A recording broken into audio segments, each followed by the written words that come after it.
안녕하세요. 인생 열심히 산 죄밖에 없는 여자입니다. 제 인생을 돌아보면 저는 남들한테 손가락질 받을 만한 일은 한 적이 없습니다. 그런데 제 나이 부록에 인생을 돌아보니까 회의감만 느껴지네요. 아들 하나 딸 하나 키우면서 행복하게 살고 싶던 제 인생이 왜 이렇게 되었을까요? 현재 저는 보쌈 가게를 운영하면서 아들과 딸을 키우고 있습니다. 이혼 후 지금처럼 혼자서 삶을 꾸려가기 위해 남모르게 울기도 참 많이 울었습니다. 그래서 오늘은 응어리진 가슴에 한을 풀고자 이렇게 사연을 쓰게 됐어요. 저는 원래 회사에 다니면서 평범한 인생을 살고 있었습니다. 그리고 저를 이렇게 키워주신 어머니는 정말 훌륭한 분이셨어요. 제가 어머니였다면 그런 삶은 살지 못했을 겁니다. 어릴 때부터 할머니와 같이 살았는데 그때 정말 많은 일이 있었어요. 가지 많은 나무에 바람 잘 날 없다는 말처럼 정말 다사다난했죠. 그리고 집안에서 중심을 잡아준 사람은 어머니셨어요. 시어머니를 모시고 사는 일이 어디 쉬웠겠습니까? 그래도 어머니는 힘들다는 말씀 한 번 한 적이 없으세요. 심지어 아빠는 삼형제 중에서 막내였는데도 아픈 할머니를 모시겠다고 나선 겁니다. 그 당시 아버지는 공장에서 일하시면서 집안을 책임지고 계셨죠. 그런 아버지가 형제 중에서 유일하게 할머니를 모시겠다고 나선 자식이었답니다. 처음 할머니가 저희 집으로 오셨을 때 며느리인 어머니 눈치를 보며 말씀하기도 하셨어요. 내가 안 오겠다고 했는데 우리 아들이 눈치 없이 이렇게 데려왔지 뭐니. 미안하다. 너 불편할 텐데 내가 이렇게 왔네. 어머님, 그게 무슨 말씀이세요? 저 며느리예요. 시어머니도 제 부모나 마찬가지예요. 그런 말씀 마세요. 안 그래도 아버님 돌아가시고 어머님 혼자서 생활하시는 거 저도 걱정됐어요. 걱정 마세요. 밥상에 숟가락 하나 더 올리는 거 뭐가 어려워서요. 저희랑 오순도순 지내봐요. 어머니의 말에 할머니는 눈물을 흘리셨어요. 할아버지가 돌아가신 뒤에 홀로 지내던 할머니를 그동안 어머니가 걱정하셨던 거예요. 그만큼 어머니는 누구보다 가족을 먼저 생각하시던 분이셨습니다. 어머니는 할머님을 생각해서 반찬까지 신경 쓰셨어요. 이가 약한 할머니가 씹는 건 불편하진 않으신지 살뜰하게 챙기셨죠. 그때 제가 고등학생이라 같이 지내면서 즐거워하시던 할머니의 모습이 생생해요. 아무래도 혼자 지내실 때보다 여러 가족과 지내니까 할머니는 즐거워 보이셨어요. 그래서 할머니는 김장철의 어머니한테 이렇게 말했습니다. 며느리, 김장할 때가 된 것 같은데 언제 할 거니? 나랑 같이 하자꾸나. 정말요? 안 그래도 어머님 김치 맛 보고 싶었는데 이참에 어머님께 김치 담그는 비법 좀 전수받아야겠어요. 그래, 내가 너한테 다 알려줄 수 있지. 내가 예전에 보쌈 가게 할 때 썼던 비법 너한테만 알려주마. 어머니는 할머니와 살림을 같이 하면서 할머니께 김치 레시피도 배우셨어요. 그때 저는 어머니를 보며 걱정스러운 목소리로 말했습니다. 엄마, 우리도 그냥 김치 사 먹자. 엄마 김장까지 하려면 힘들지 않아? 집안일이 끝이 없잖아. 엄마도 좀 쉬어야지. 그런 소리 하지 마. 김치는 정성이야, 정성. 그리고 할머니 김치 맛있는 거 몰라? 엄마가 배워서 맛있게 만들어줄게. 우리 딸은 엄마 걱정할 시간 있으면 공부나 하세요. 저는 딸이다 보니까 어머니가 힘들어 보였어요. 아무래도 어른을 모시고 사니까 어머니는 한 끼를 먹어도 대충 차릴 수가 없으셨거든요. 그래서 김치 정도는 사다 먹어도 되지 않나 싶었죠. 하지만 어머니는 가족들이 먹는 음식인데 정성스럽게 만들어야 한다고 하셨어요. 그렇게 할머니까지 6 식구가 참 행복하게 지냈습니다. 그런데 아무런 걱정 없던 집안에 불행이 닥치기 시작했어요. 바로 공장에서 일하던 아버지가 기계에 왼쪽 팔이 끼이는 사고를 당하신 겁니다. 그날 아버지의 사고 소식에 어머니는 정신없이 집을 나서려고 했어요. 그리고는 어머니의 다급한 전화를 엿들은 할머니가 걱정 가득한 목소리로 물으셨습니다. 예, 며느라, 우리 아들한테 무슨 일이 생긴 거니? 어머님, 제가 병원 가볼게요. 다녀와서 말씀드릴게요. 어머님은 집에 계세요. 아침에 멀쩡하게 출근했는데 왜 병원에 간 거야? 많이 다쳤다니? 저도 가봐야 알 것 같아요. 어머님은 집에 계세요. 제가 상황 보고 전화 드릴게요. 그래, 조심히 다녀와라. 꼭 전화하고. 하얗게 질린 얼굴로 집을 나서는 어머니를 붙들고 할머니는 수심 가득한 얼굴로 물으셨어요. 저는 놀란 할머니를 다독여드리며 어머니 연락을 기다렸습니다. 그리고 제발 아버지가 크게 다친 게 아니길 빌었어요. 하지만 아버지는 그날 사고로 왼팔과 직장을 잃게 된 거예요. 하루아침에 일자리를 잃은 아버지를 어머니가 간병해야 되는 처지가 된 겁니다. 병원에 입원한 아버지를 보러 간 할머니는 울면서 말씀하셨어요. 아이고, 우리 착한 막내 아들이 왜 이런 일을 당한 거야? 왜? 어머니, 아니에요. 그런 말씀 마세요. 다 저의 불찰이에요. 내가 미안하다. 너희한테 물려주는 것도 없이 이 늙은 몸으로 이 집에 얹혀 살긴 하고. 제발 그런 말씀 마세요. 다 저의 불찰이에요. 할머니는 아버지를 보면서 하염없이 우셨습니다. 그런 할머니를 어머니가 걱정하면서 말씀하셨죠. 어머님, 일어나세요. 여긴 제가 있을 테니까 애들이랑 어서 집으로 가세요. 애미야, 내가 미안하구나. 이 사람이 다쳤는데 왜 어머님이 그런 말씀을 하세요? 원래 사람 앞날을 모르는 거예요. 그러니까 어머님 진정하시고 집에 계세요. 어머니는 고령의 할머니가 목 놓아 우시니까 걱정하며 말씀하셨습니다. 하지만 할머니의 오열은 쉽게 멈추지 않으셨어요. 그러다 결국 할머니는 몸져 누우셨고 아버지는 병원에 한동안 계셔야 했습니다. 그때 어머니는 집에 오면 할머니를 간병하고 병원에 가면 아버지를 간병해야만 했습니다. 어머니가 할머니 약을 챙겨드리면서 말씀하셨어요. 어머님, 죽 다 드셨네요. 이제 약 드셔야죠. 내가 먹을게. 너도 눈 좀 붙여. 괜찮아요. 전 걱정 마세요. 아휴, 내가 너무 오래 산 것 같아.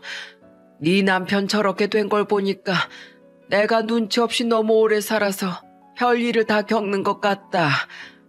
어머님, 원래 자식 있는 부모는 눈 감기 전까지 마음 놓을 수가 없는 거예요. 자식 둔 부모는 걱정이 팔자라잖아요. 그러니까 괜한 소리 마시고 몸부터 챙기세요. 남편도 다음 주면 퇴원할 거예요. 이제 일자리도 잃었는데 어떡한다니. 딸린 식구가 줄줄인데 어떡하면 좋아. 며느리가 이렇게 두 눈 시퍼렇게 뜨고 있는데 무슨 걱정이세요. 저도 자식이 셋이라서 이대로 쓰러질 수가 없어요. 내 자식들 생각해서라도 버텨야죠. 이럴 때 내가 움켜쥔 돈이라도 있었으면 너한테 부담이 없을 텐데. 없는 소리 마시고 몸부터 챙기세요. 그게 절 위한 일이에요. 이제 저도 일 나가야 하니까 어머님이라도 건강하셔야 돼요. 어머니는 혼란한 상황에서도 좌절하지 않으셨어요. 그래서 할머니께선 어머니를 많이 아끼셨습니다. 그렇게 아버지가 집에 계시고 어머니가 식당에 일을 하러 출근하게 된 겁니다. 하루아침에 바뀐 집안 풍경이 낯설기만 했어요. 할머니가 바쁜 어머니를 대신해 살림을 도왔지만 거의 어머니의 몫이었습니다.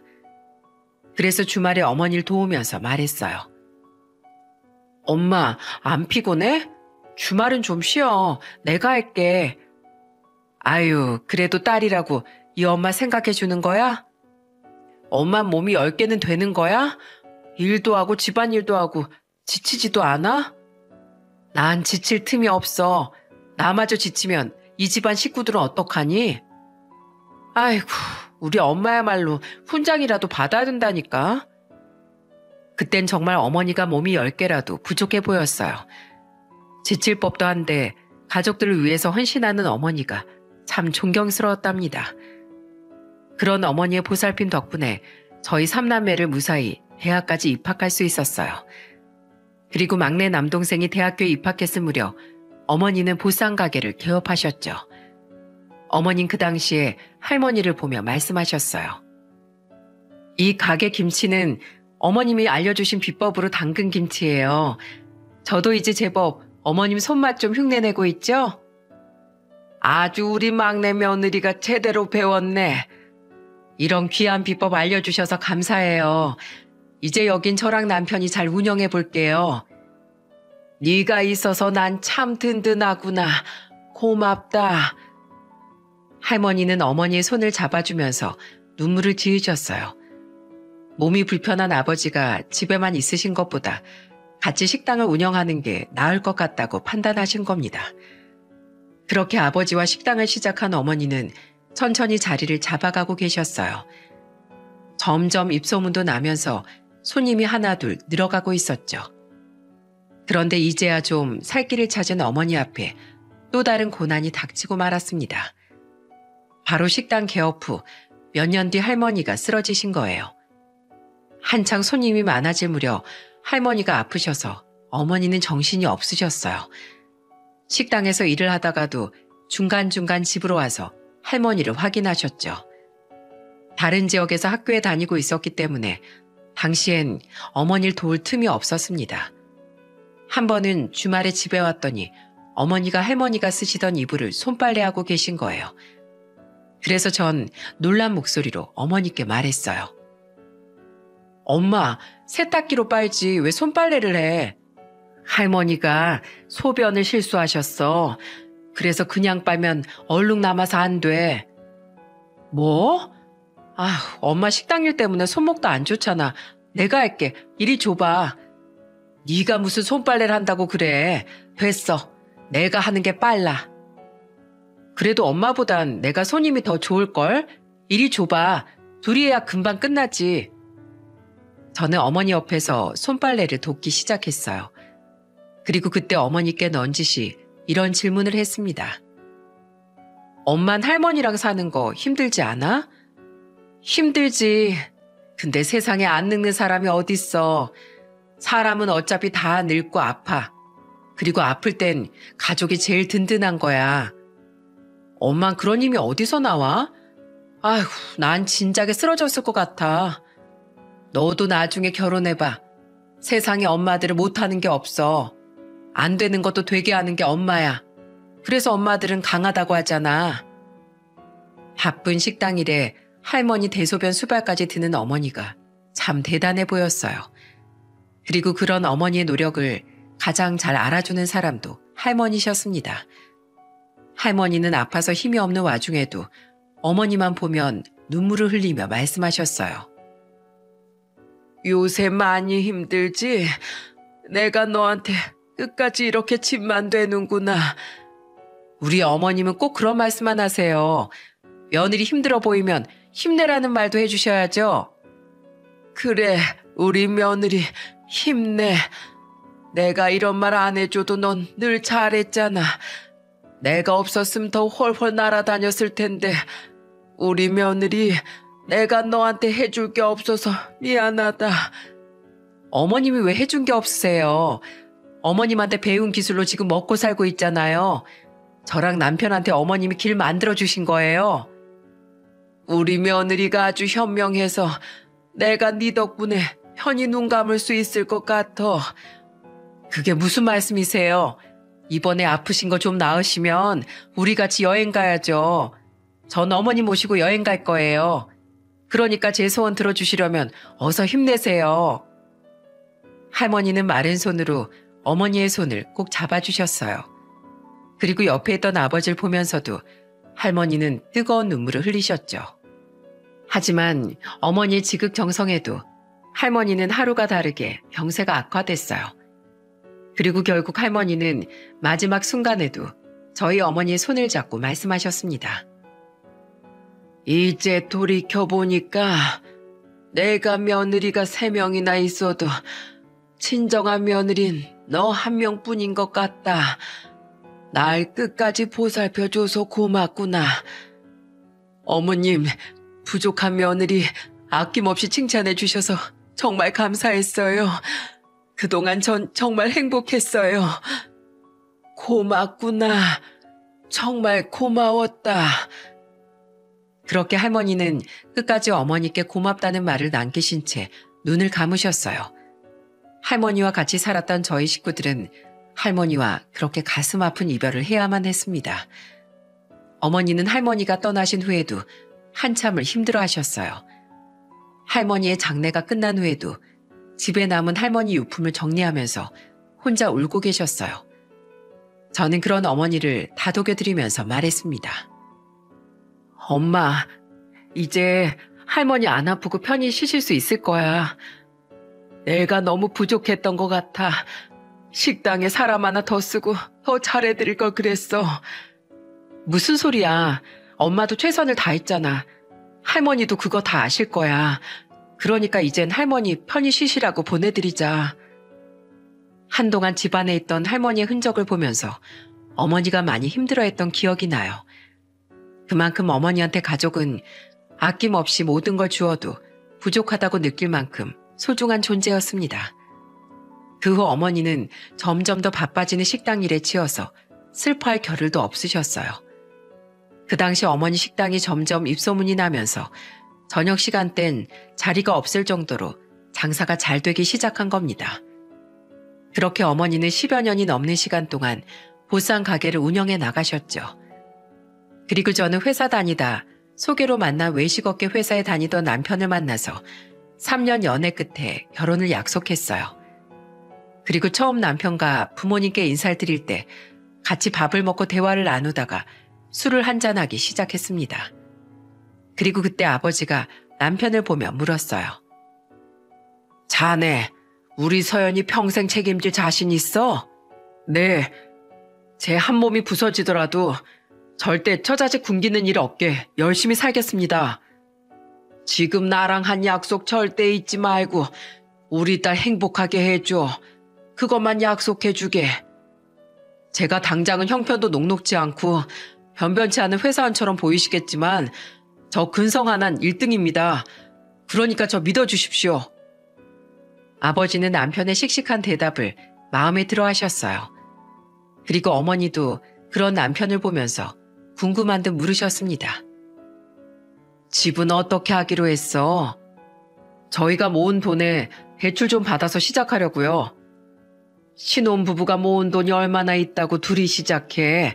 대출금도 만만치 않을 텐데. 그때 어머니는 저희가 대출을 많이 받게 될까봐 걱정하셨어요. 하지만 시댁의 손 벌린 형편이 아니었기에 남편은 둘이서 해결하려고 했던 겁니다. 그때 잠시 고민하던 어머니가 남편과 저를 보며 말씀하셨어요. 내가 1억 해줄 테니까 집 사는데 보태서 구해. 그러자 남편이 놀란 목소리로 말했습니다. 네? 그렇게 큰 돈을요? 다 내 딸을 위해서 해주는 거야. 그러니까 자네가 잘하게. 난 우리 딸 힘들게 하는 꼴 못 봐. 알겠지? 그리고 자네가 믿음직스럽기도 하네.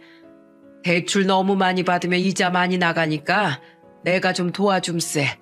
잘 시작해봐. 감사합니다. 제가 장인어른 장모님 실망시키지 않게 열심히 살겠습니다. 그렇게 저는 친정의 도움을 받아서 남편과 신혼집을 구하고 결혼에 꼴이 냈어요. 결혼 후 남편과 1년 만에 첫째 아들을 낳아서 키우고 있었습니다. 그때만 해도 저는 남편과 결혼해서 아들을 키우고 있는 게 즐겁기만 했어요. 그러다가 문제는 제가 둘째를 임신했을 때 터지기 시작했습니다. 여러분들도 다 아는 마스크 시국 기억하십니까? 그때 전 둘째를 임신 중이었는데 그 당시 하필이면 남편이 다니던 회사가 경영 위기로 직원을 정리하기 시작했어요. 그때 남편은 불운하게도 일자리를 잃게 된 겁니다.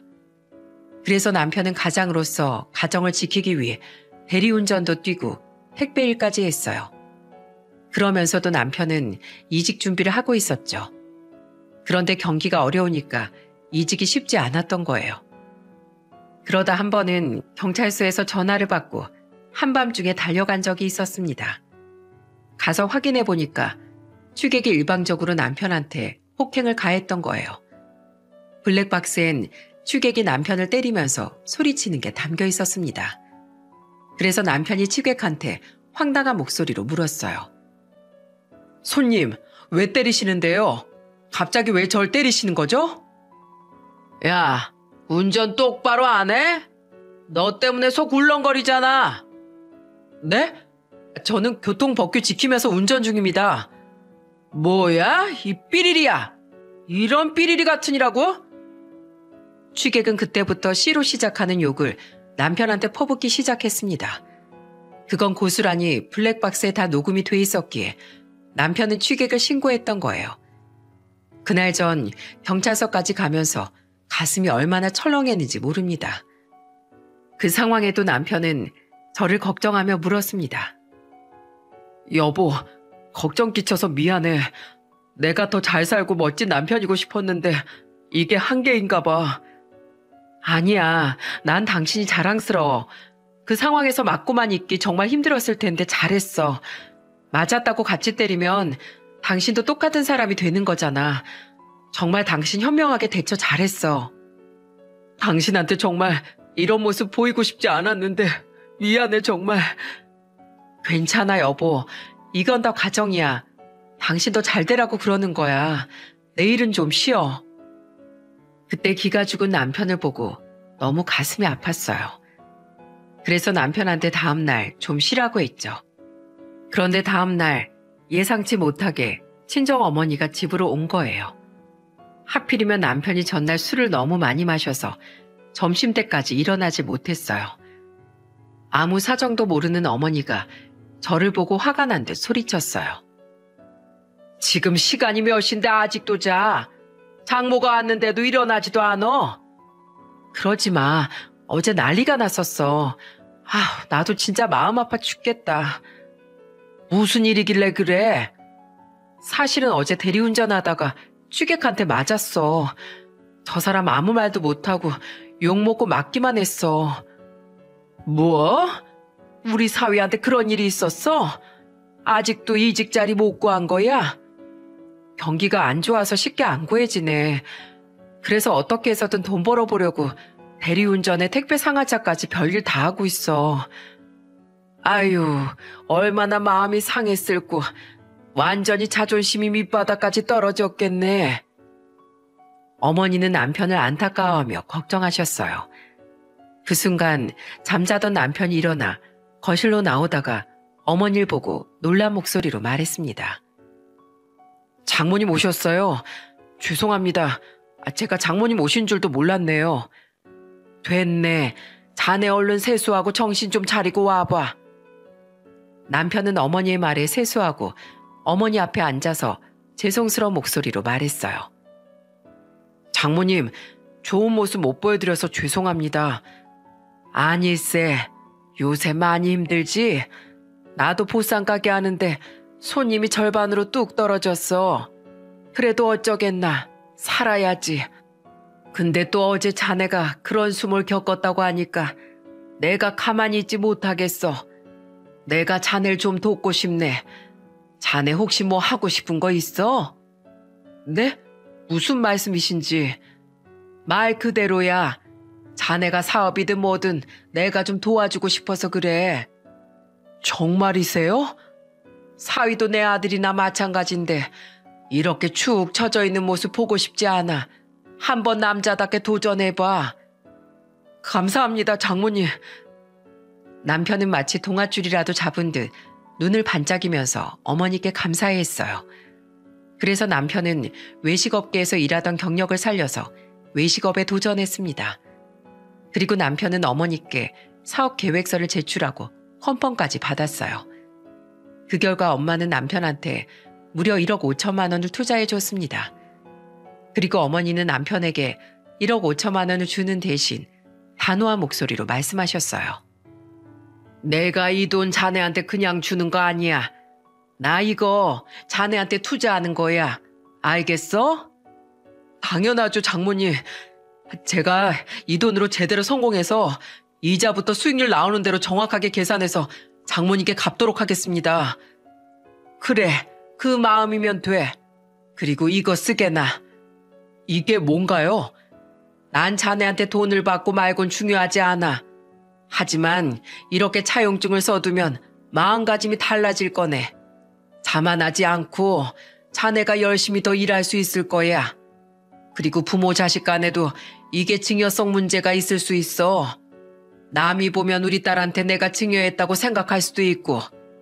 그래서 자식한테 돈을 물려주면 증여세를 내야 하니까 그래서 증여가 아니라 확실히 투자했다는 기록을 남겨놓으려고 하는 거야. 이미 신혼집 얻을 때 1억 도와준 것도 있었기 때문에 자네가 차용증을 남겨놔야 돼. 나중에 괜히 증여세 문제 안 생기게 해야지. 네네, 당연하죠. 쓰겠습니다. 바로 써놓을게요. 남편은 어머니의 말에 바로 차용증을 쓰더라고요. 그렇게 해서 남편은 어머니의 투자로 수월하게 사업을 시작할 수 있었습니다. 남편은 예전에 다녔던 회사에서 배운 게 있는지 시작부터 안정적으로 시작했어요. 그리고 직원도 처음엔 2명으로 시작했지만 점점 늘어나다가 5명까지 늘어나게 된 겁니다. 그야말로 남편은 점점 승승장구하고 있었어요. 그리고 남편은 몇 년 만에 자리를 잡게 되면서 누구보다 저희 부모님께 1등 사익감처럼 잘했습니다. 명품 가방을 사서 저와 같이 친정으로 갔을 때 남편은 어머니께 감격한 목소리로 말했어요. 감사합니다. 장모님이 살리셨어요. 장모님이 제 은인이세요. 그래, 잘 된다고 자만하지 말고 항상 집중해. 어머니는 남편을 아낌없이 칭찬하는 반면 아버지는 나리선 목소리로 어머니께 말씀하셨어요.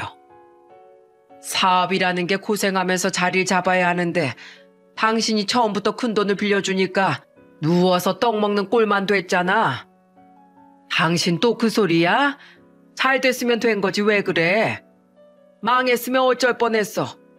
자네 잘 들어. 나는 돈 빌려주지 말라고 했는데 자네 장모가 한사코 자네를 믿고 빌려준 거야. 그러니까 잘해. 아버지 호통의 남편은 단호한 목소리로 말했어요. 저한테 믿음이 안 가셨겠지만 그래도 이만큼 올라왔습니다. 이젠 좀 믿어주시면 안 될까요? 제가 아버님 드릴 구두도 한 켤레 사왔어요. 나 이런 거 필요 없네. 난 우리 딸하고 우리 손주들 자네까지 안정되게 행복하게 살길 바랄 뿐이야. 앞으로 이런 거 갖고 오지 마. 한 푼이라도 아껴야지. 오히려 아버진 남편의 선물에도 퉁명스럽게 선물을 거절하셨어요. 구두쇠처럼 아끼기만 하는 아버지에게 남편의 선물이 통하지 않았던 거예요. 그래도 시간이 8년 정도 쌓이면서 아버진 점점 남편을 신뢰하기 시작했습니다. 하지만 시간을 들여 공들인 신뢰에 금이 가기 시작한 거예요. 남편 사업이 성장할수록 점점 변하기 시작하는 겁니다. 항상 가정적이던 남편이 점점 가정을 등한시하고 제 친정을 무시하기 시작한 거예요. 심지어 시댁만 챙기는 남편을 보고 기겁했네요. 한 번은 저희 어머니 생신날이라 아침에 남편한테 말했습니다. 당신 오늘 일찍 와. 내가 엊그제도 말했지? 오늘 우리 엄마 생신이잖아. 외식 좀 하자. 오늘이야? 아, 오늘 중요한 거래처 만나는데. 뭐? 내가 몇 번이나 말했잖아. 일이 바쁜 걸 어떡해. 올해만 당신이 애들 데리고 다녀와. 올해만? 당신 작년에도 안 갔잖아. 그러면서 당신 어머니 생신은 다 기억하고 선물에 용돈까지 다 드렸잖아. 여기서 우리 엄마 얘기가 왜 나와? 안 나오게 생겼어? 잔말 말고 오늘 저녁에 꼭 와. 안 오면 나도 가만히 안 있을 거야. 저는 점점 제 친정을 무시하는 남편한테 소리쳤어요. 그런데 그날 저녁 남편은 정말 일이 바쁘다면서 안 오는 겁니다. 어머니는 시무룩한 목소리로 말씀하셨어요. 이서방은 얼마나 바쁘길래 올해도 얼굴 한번 못 비춰. 하필 중요한 거래처랑 약속이 생겼다나 봐. 미안해 엄마. 아유 됐다. 어서 밥이나 먹자. 손주들도 있는데 어서 먹어. 부모님은 점점 남편의 행동에 실망하기 시작했습니다. 저도 남편한테 화가 머리까지 났어요. 하지만 눈치 없는 남편은 그날도 술 약속이 있다면서 한밤중에 들어온 겁니다. 그런데 남편이 정말 어이없던 게 뭐였는 줄 아십니까? 몇 달 뒤 시모의 생신에 저한테 뻔뻔하게 말하는 거예요. 오늘 우리 엄마 생신이니까 애들 데리고 좀 가봐. 뭐? 우리 엄마 생일은 전화 한 통도 없이 넘어가더니 나보곤 시댁에 가라고? 웃기고 있네. 나도 안 갈 거야. 당신이 애들 데리고 가. 뭐야? 당신이 그러고도 며느리야? 그러는 당신은? 그러고도 당신이 사위야? 먹고 살만해지니까 우리 엄마 이제 안 보이지? 됐어. 당신이 알아서 챙겨. 결국 저도 남편한테 실망해서 시댁 행사에 안 가기 시작했어요. 그래도 저는 따로 몸이 안 좋다고 전화를 드렸죠. 저는 제가 이렇게 맞불 작전을 하면 남편이 무언가 깨달을 거라고 믿었습니다. 하지만 남편은 골프를 배우기 시작하면서 돌이킬 수 없이 달라졌어요. 심지어 한 번은 출근길에 캐리어를 들고 가는 남편을 보고 놀란 목소리로 물었습니다. 당신, 그 가방 뭐야? 내가 말 안 했나? 나 동남아로 골프 치러 가. 뭐? 무슨 해외로 놀러 가는 걸 지금 말해. 놀러 간다니? 나 거래처 접대하러 가는 거야. 비즈니스상 남자가 사업하려면 골프가 기본이야.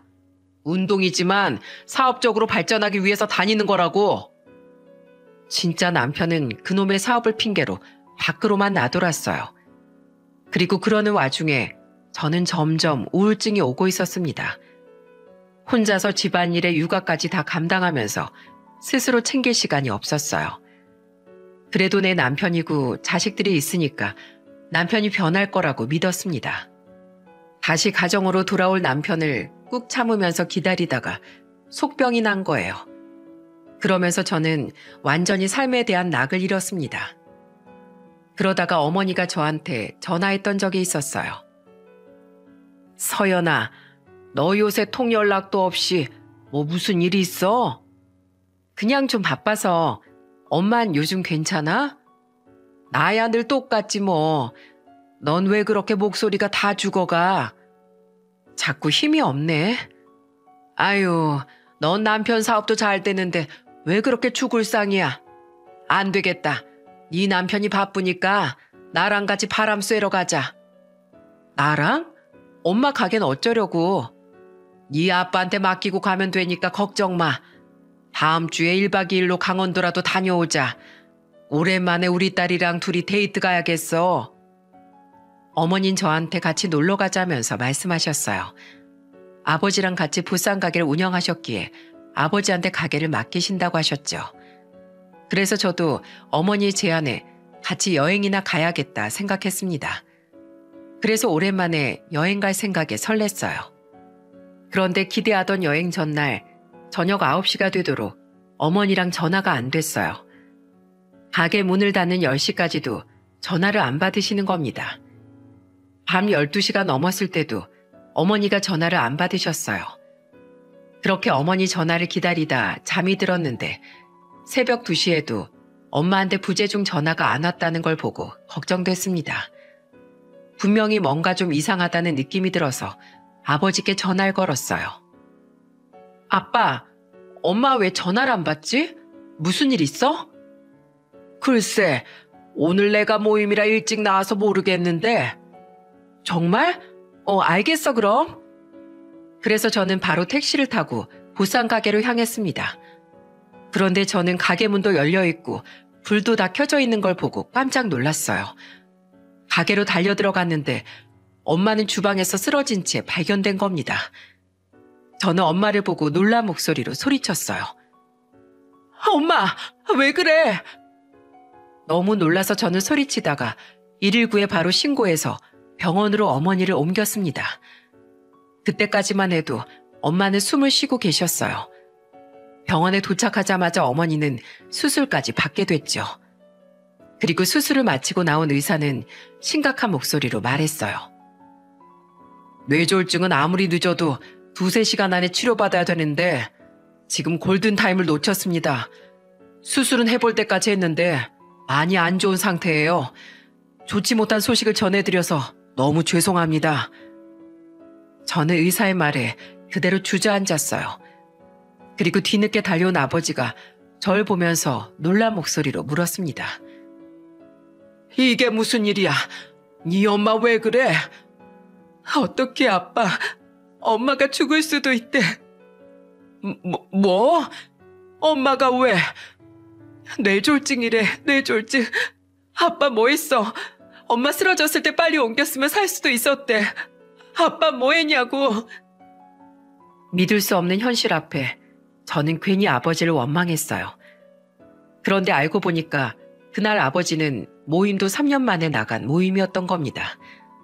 항상 둘이 붙어 다니던 인고 부부였는데 그날만 두 분이 각자의 시간을 보냈던 거예요. 그날도 아버지는 모임을 안 나가려고 했는데 어머니가 친구도 만나야 한다고 아버지를 모임에 보내신 거였죠. 아버지는 망연자실하게 울면서 말씀하셨어요. 다 내 잘못이야. 내가 거기 모임만 안 갔으면 네 엄마 골든타임을 놓치지도 않았을 텐데 내 탓이야. 결국 어머니는 산 것도 아니고 죽은 것도 아닌 상태로 병원에 계셔야만 했습니다.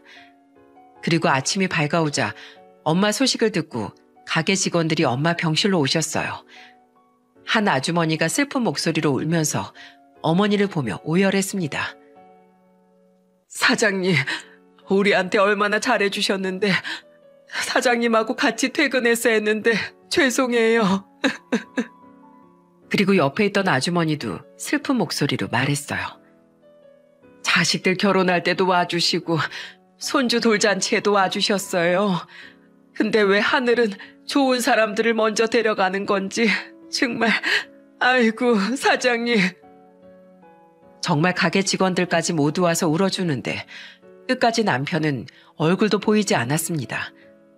그래서 저는 계속 전화를 안 받는 남편한테 또 한 번 전화를 걸었어요. 몇 번의 전화 끝에 전화 받은 남편이 화를 내며 말했습니다. 일하는데 왜 자꾸 전화야? 여보, 우리 엄마 지금 위독해. 그래도 사위인데 와가지고 얼굴도 좀 비춰야지. 왜 이렇게 호들갑이야? 아직 병원에 살아계시잖아. 바빠 죽겠는데 내가 뭐 간다고 장모님이 갑자기 벌떡 일어나시는 것도 아니잖아. 뭐? 당신 미쳤어?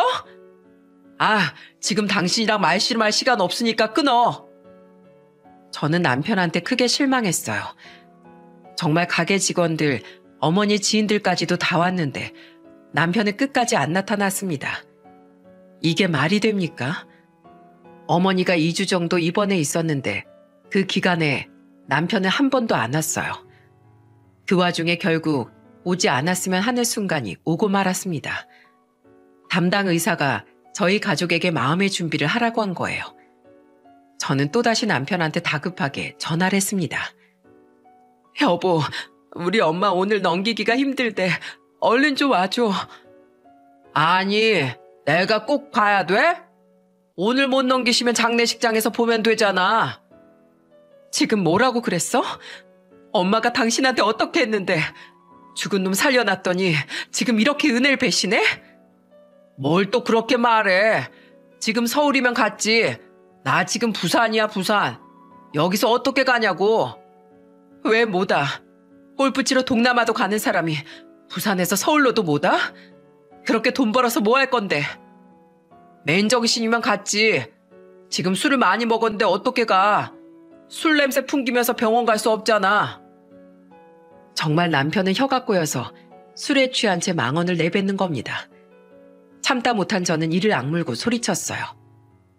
오지 마. 너 얼굴 보이면 내가 가만히 안 둘 거야. 저는 분노가 치밀어 화를 내면서 소리치다가 전화를 끊어버렸어요.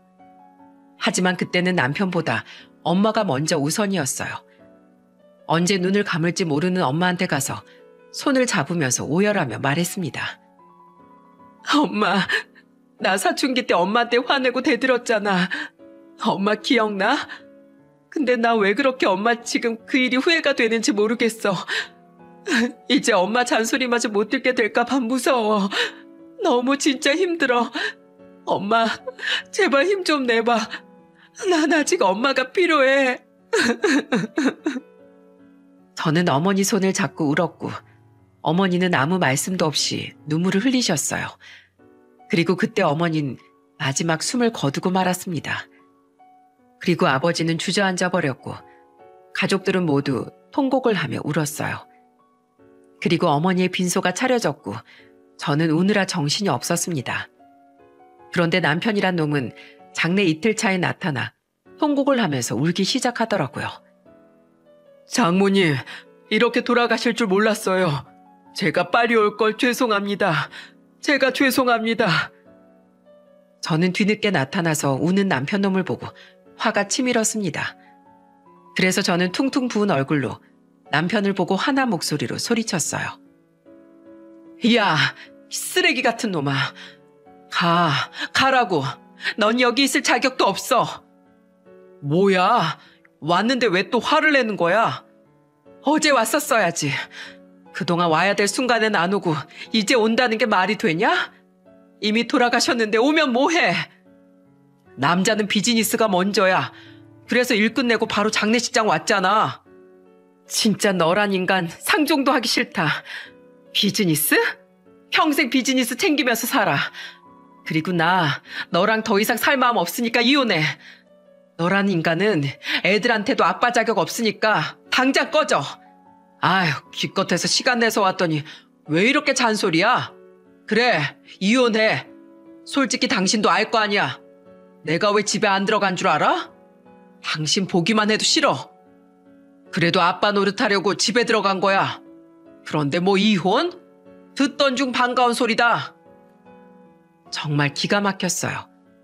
그리고 그 순간 저희의 대화를 다 들은 아버지가 남편의 뺨을 후려치며 소리치셨어요. 내가 너 이런 놈인 줄 알았어. 그래서 내가 너 처음에 안 도와주려고 했던 거야. 역시 사랑 관상은 무시 못해. 이런 양아치 같은 자식아. 널 아끼고 아들처럼 대해준 장모 마지막에 네가 감히 이딴 식으로 행동해? 이 천벌받을 놈아. 장인어른, 그렇다고 지금 저한테 손 찍어 마신 거예요? 무식하게. 이 집구석 진짜 마음에 안 드네. 알았어요. 네, 갑니다, 가. 장인이라고 부르는 것도 오늘이 마지막입니다. 찾지 마세요, 저.